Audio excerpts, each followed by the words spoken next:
Hi guys, welcome to English 101. It's Shirley. I'm just going to take another video of me speaking in English. Okay, so today I wanted to talk about this question that I get asked often, which is why do I speak Japanese so well? Well, I get asked, why do you speak Japanese so well?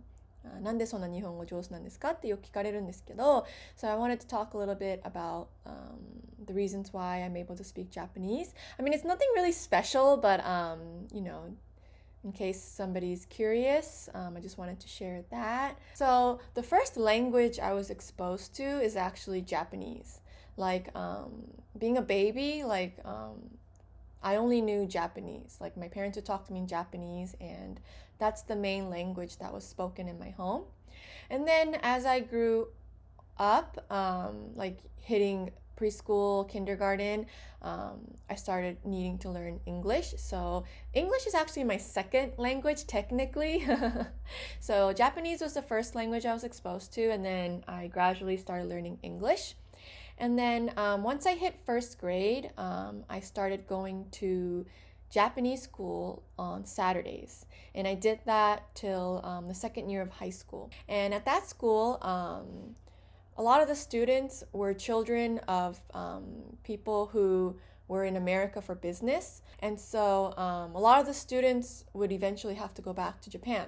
So the curriculum that was taught there was basically the same as Japan. Like they would use the same textbooks, and what they would do in Japan in like a week, they would teach us it all in one Saturday. So they would kind of stuff it all in one Saturday. And so they would try to keep up with the Japanese education system so that once the students did need to go back to Japan, they can, jump right back in. So the pace was really fast, and we would have like classes that taught science, math, history, all in Japanese. Like we would use the same textbooks that they did in Japan. And I remember like having a really hard time keeping up, and because everything was taught in Japanese and you would have to read it all in Japanese, so it was really hard for me. But because I went to that Japanese school, I'm able to speak Japanese now. So I'm really thankful to my mom for always pushing us to go. Sometimes like it's a Saturday and it's like a weekend, and you already went to school Monday through Friday. Why do I have to go to school again? I enjoyed it a lot though, because I like Japanese. But there were times when like it was hard, but then my mom kept pushing us, and I'm really thankful to her for that, because thanks to that, it expanded my, abilities and my world and my connections and everything. So yeah, I'm really grateful to my mom. She drove like an hour, hour and a half, depending on the traffic, to take us there. And yeah, I know it wasn't easy for her. So I'm really thankful to my mom for that. Yeah, so that's the next reason why I'm able to speak Japanese, is because I went to Japanese school. And so after graduating high school, I actually didn't go to college or a university, and I went straight to work. And so I applied to this company called Gulliver. It's originally a Japanese company, but they had a branch in the city where I lived, and I was a receptionist, and I would speak English and Japanese. And I remember when I first started working there, like I got the job because I can speak English and Japanese, but my Japanese, although I did go to school, like we didn't practice like they taught us keigo, but like in a business like work scene, like I didn't have the experience. So, and the only keigo I would use on a daily basis was like desu, mas, and then now I have to start using these really hard keigo words, which I don't really know what they mean or how to use it, and like I'm not used to speaking it, so I would like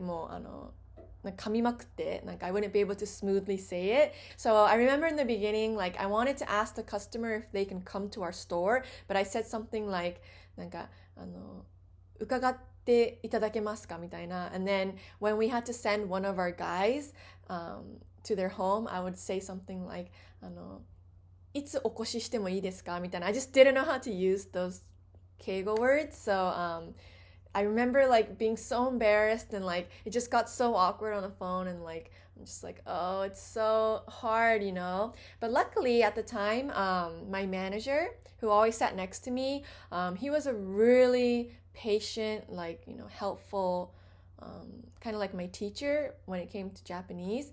And like after I would get off the phone, like I'm just like, and then I would like look over, and he doesn't say anything, but like I can see him smiling, and then I'll be like, that was pretty bad, right? And he's like, well, yeah, and I was like, so what should I have said? And then he'll like,丁寧にexplain to me in detail, like, oh, this word you use it like this word you don't use it like in this situation, or like this kind of sounds rude, so you shouldn't say it like that. And he would just explain to me in detail, like all like how to speak when it came to like keigo and like speaking to a customer.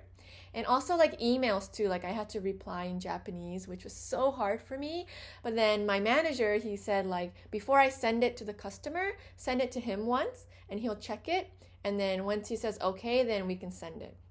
And so we did that for a while, and like he would like fix almost everything. Like he would just fix this, but like in detail, and like he would explain like why he changed it. And he was like so helpful. And then he did that for me for a while until I got used to it, where eventually I didn't need his help anymore.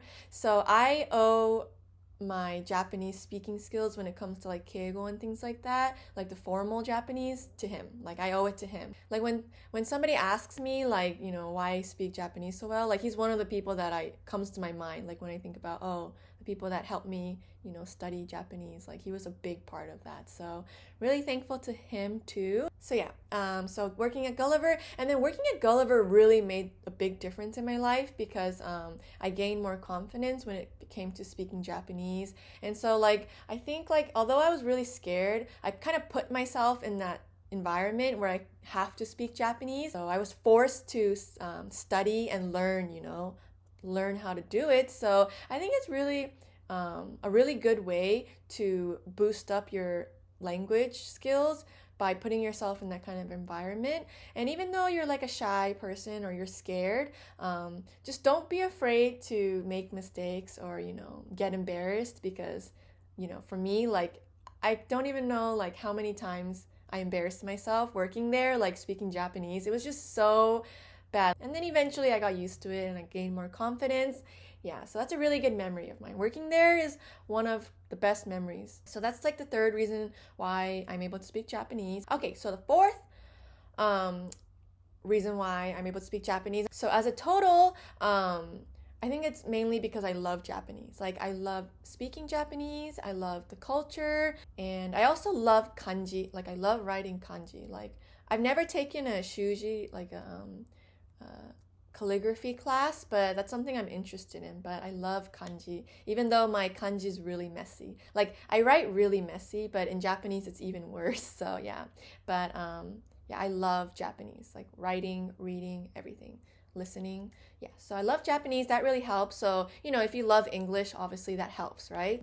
So to maintain my Japanese, well, now I live in Japan, so I'm exposed to Japanese more, so I don't do it as much. But back when I was in America, like what I would do is, so my passion, one of my biggest passions and like kind of hobby, I guess, is like I love philosophy and psychology. Like I have a passion for that.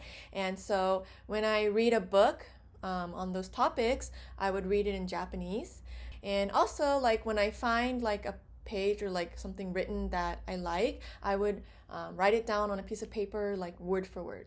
And as I'm writing, like if there's a kanji that I can't read or like a word that I don't know the meaning, like I would look it up. And if I wanted to, if I felt like it, I would also write that down as well. And so I continued that as well, and that really helped like my ability for reading kanji, like and also writing kanji is not so good, but yeah, it helped a lot. And also like just writing the words, it sticks with you better over reading it, I think. Like yeah, it stays with you. So I do that. I haven't done it recently. I think I should start doing that again, but I really enjoy doing that. Like I said, I like writing kanji too. So even in English too, I just like writing a lot. So whenever I'm reading and I see something I like, I usually, write it down word for word, which is something I really enjoy. It's like one of my hobbies. And especially if it's, about like philosophy or psychology, like I really enjoy that. So I have an Instagram where I post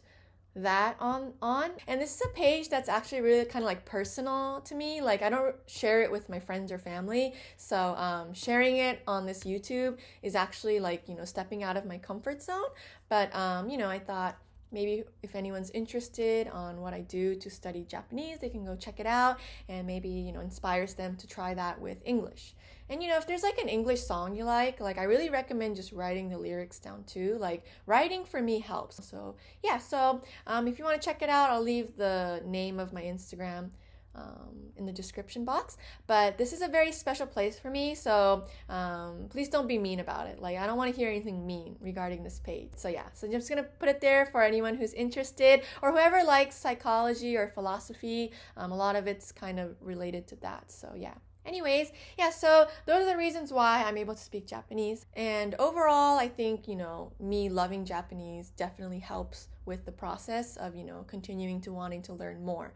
So yeah, so if you love English, that's great because definitely, you know, that'll help you, you know, keep striving to be better at it, you know, want to learn more, you know, and you can enjoy the process, right, without it being painful. So yeah, hopefully you love English, you know, if you're here trying to study English. So yeah, anyways, thank you so much for watching, guys. Have a beautiful weekend, and I will see you in the next video. Bye.